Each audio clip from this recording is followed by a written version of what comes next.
Tú ya viviste esto. Encontraste una serie rara, distinta, que no se parecía a nada más en el catálogo. La viste completa en un fin de semana. Buscaste memes, teorías, clips, entre otros idiomas. Y en algún momento, sin aviso, dejó de aparecer en próximamente. No hubo comunicado, no hubo cierre. Solo un silencio administrativo que, con el tiempo, aprendiste a leer como una sentencia. Esto no es una historia sobre series malas, es lo contrario. Inside Job tenía crítica positiva y millones de horas vistas en su primera semana. The Midnight Gospel tiene una de las calificaciones más altas de todo el catálogo animado de Netflix. Tuca y Bertie apareció en casi todas las listas de mejores series del año en que salió. Dead End Paranormal Park cerró su primera temporada con aprobación total de la crítica. Final Space construyó una base de fans capaz de organizar peticiones con miles de firmas. Ninguna de estas 5 series murió por falta de calidad. Fueron detenidas en el momento exacto en que empezaban a consolidarse.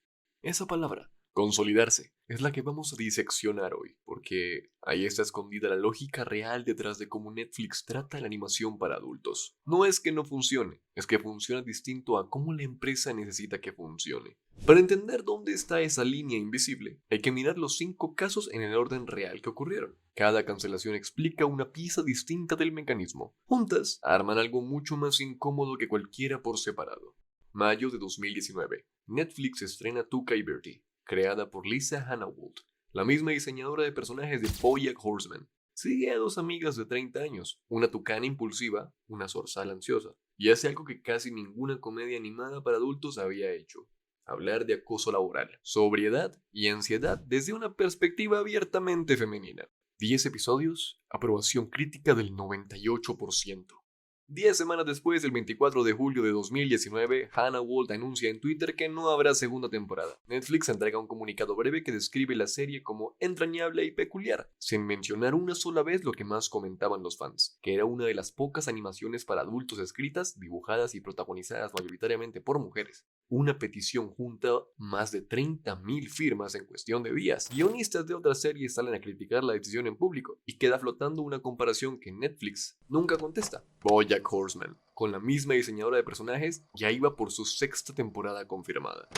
10 meses más tarde ocurre algo poco común en esta industria. Adult Swim rescata la serie y le da 2 temporadas más, 20 episodios entre 2021 y 2022. Hannah Walt termina buena parte de lo que Netflix no dejó continuar. La primera temporada, la que arrancó todo, sigue hoy en el catálogo de Netflix, como recordatorio de una cancelación que otra cadena terminó corrigiendo. 2 años antes de que arrancara esa historia, en febrero de 2018, había debutado otra serie que buena parte del público asocia con Netflix, sin que eso sea del todo el exacto. ¿Vale la pena una aclaración aquí? Porque si la salteamos, el resto del análisis pierde rigor. Final Space nunca fue una producción de Netflix. Nació en TBS, la cadena de cable de Turner, con Conan O'Brien como productor ejecutivo. Netflix compró los derechos de transmisión internacional y más adelante una ventana para el público de Estados Unidos. Una vez que la serie ya había pasado por TBS y Adult Swim, la viste en Netflix, pero Netflix nunca decidió si esa serie vivía o moría. Quien decidió fue Warner Media. En 2012, la compañía se fusiona con Discovery, y esa fusión trae una ronda agresiva de recortes contables. El creador, Olan Rogers, tenía material planeado para 5 o 6 temporadas. Solo llegó a completar 3. El 10 de septiembre de 2021 anuncia el final en un video de YouTube. Y un año después, septiembre de 2022, explica en Twitter que la cancelación funcionó como una baja fiscal. A la nueva empresa le convenía contablemente borrar el show de su balance. En diciembre de 2023, Final Space fue retirada por completo de Netflix a nivel internacional, la última plataforma donde todavía podía verse. Esa aclaración importa porque muestra algo que se repite en toda la industria del streaming. El público le atribuye la decisión a la plataforma donde consumió el contenido, no a quien realmente lo produjo. Eso no exime a Netflix de lo que sigue, pero si el objetivo es hablar con un rigor de un patrón, hay que separar lo que Netflix efectivamente canceló de lo que solo dejó de distribuir. Volvamos entonces a lo que sí depende enteramente de Netflix.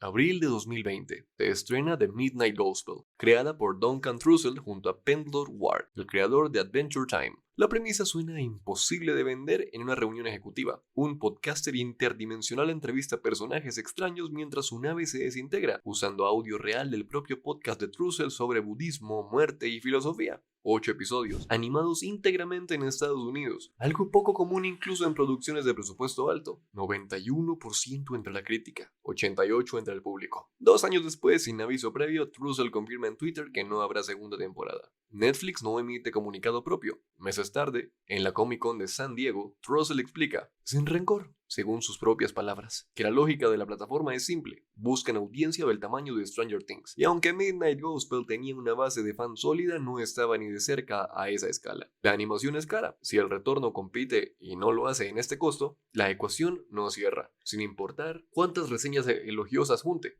Netflix es dueña de los derechos completos, así que a diferencia de Tuca y Bertie, ninguna otra plataforma pudo rescatarla. En mayo de 2025, 5 años después del estreno, Trussell reveló en vivo durante una transmisión de su podcast un adelanto casero de lo que habría sido esa segunda temporada. Nunca se grabó nada más allá de eso. Shion Takeuchi, guionista de Gravity Falls, estrenó en octubre de 2021 su propia serie, Inside Job, coproducida por Alex Hirsch. Es, además, la primera producción hecha puertas adentro por Netflix Animation Studios. La premisa: una ingeniera brillante y socialmente torpe trabaja para una entidad que gestiona en secreto todas las teorías de conspiración reales del mundo. En sus primeros 9 días, la mitad inicial de la temporada acumuló más de 21 millones de horas vistas, 79% en Rotten Tomatoes, y en junio de 2022, 8 meses después del estreno, Netflix confirma oficialmente su segunda temporada.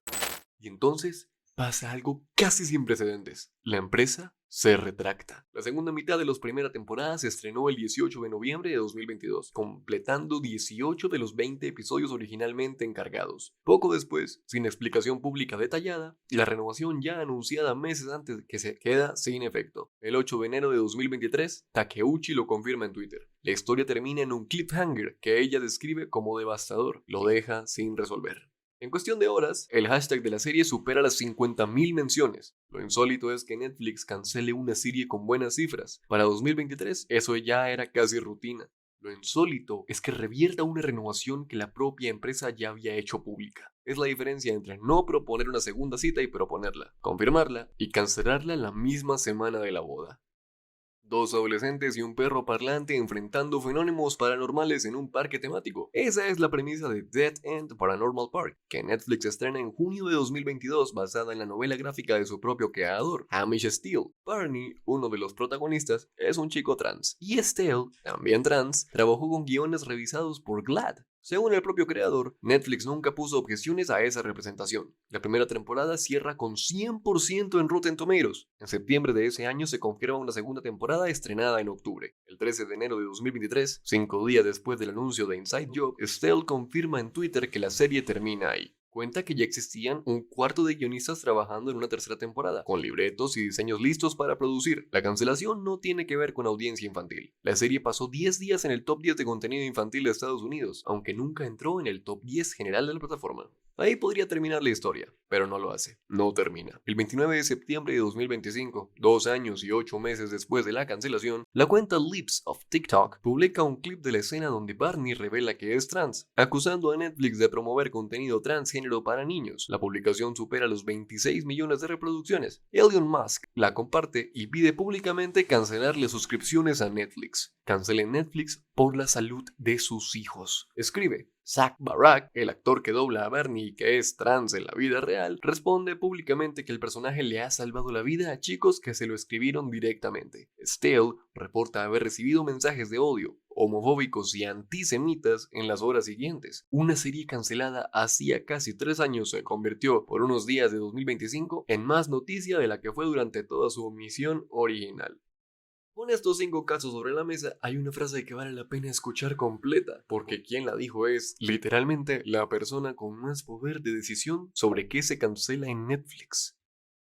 El 22 de enero de 2023, 14 días después de que Netflix cancelara Inside Job, 9 días después de cancelar Dead End Paranormal Park, el CEO Ted Sarandos concede una entrevista a Bloomberg. La preguntan directamente por la hora constante de quejas sobre cancelaciones. Su respuesta, traducida del inglés, es esta: nunca hemos cancelado una serie exitosa. Agrega que muchas de esas series hablaban a una audiencia muy pequeña con un presupuesto muy grande, y que el objetivo del negocio es que el tamaño de la audiencia sea siempre proporcional al del presupuesto invertido. Léelo de nuevo con las fechas en la cabeza. Sarandos no dijo esto en abstracto. Meses antes o después de los hechos, lo dijo con Inside Job todavía trending en redes, con la tinta del anuncio de Dead End casi sin secar. 2 semanas antes de esa entrevista, su propia empresa había cancelado 2 series con críticas positivas, fandom activo, y en el caso de Inside Job, una renovación ya confirmada por escrito 8 meses atrás, y aún así la frase oficial de la compañía es que el éxito nunca fue el problema.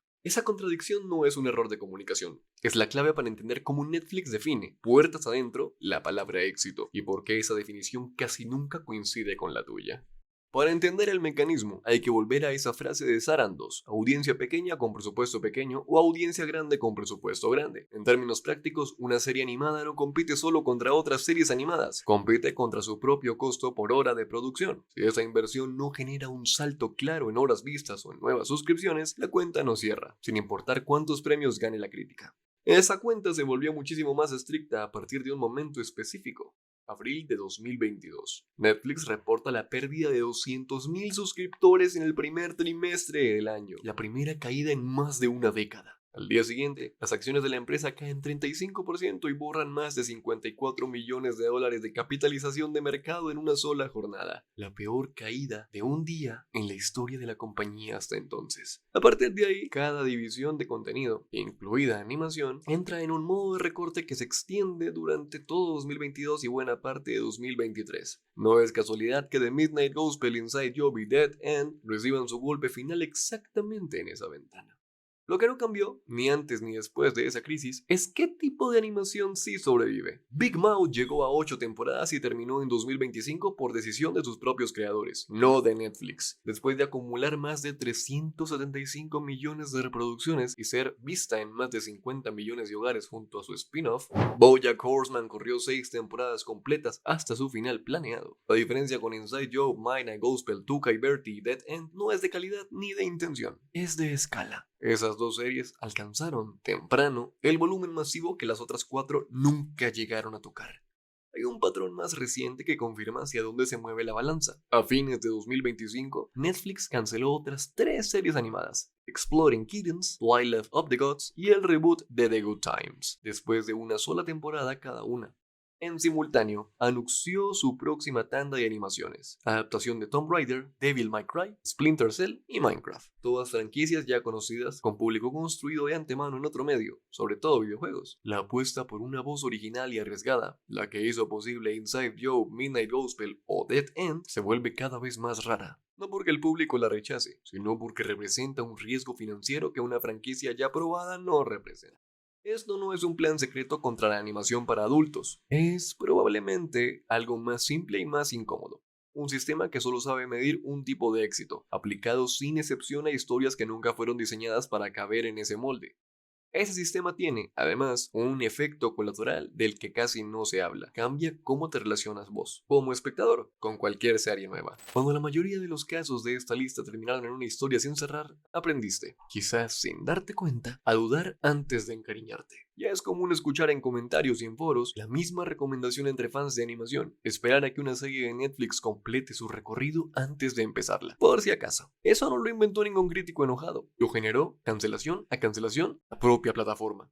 Ninguna de estas 5 series fue un fracaso, ni siquiera Tuca y Bertie, que terminó teniendo una vida más larga fuera de Netflix que dentro. Cada una a su manera funcionó perfectamente, bien para el tamaño de historia que propuso contar. El problema nunca estuvo en ellas, estuvo en un criterio que solo reconoce un tipo de éxito, el que se parece a un fenómeno cultural medible en decenas de millones de horas desde la primera semana. La pregunta que queda no es si Netflix va a cambiar ese criterio. Probablemente no lo haga, porque le ha funcionado financieramente. La pregunta es otra, y la tienes que responder tú. La próxima vez que veas una serie rara, pequeña, hecha con una voz muy particular, que te atrape desde el primer episodio, ¿vas a encariñarte igual sabiendo cómo termina esta historia la mayoría de las veces? ¿O vas a esperar, como ya hacen miles de personas, a ver si sobrevive antes de darle tu tiempo? Nos vemos en el próximo video. Claro, si es que Netflix no los cancela también.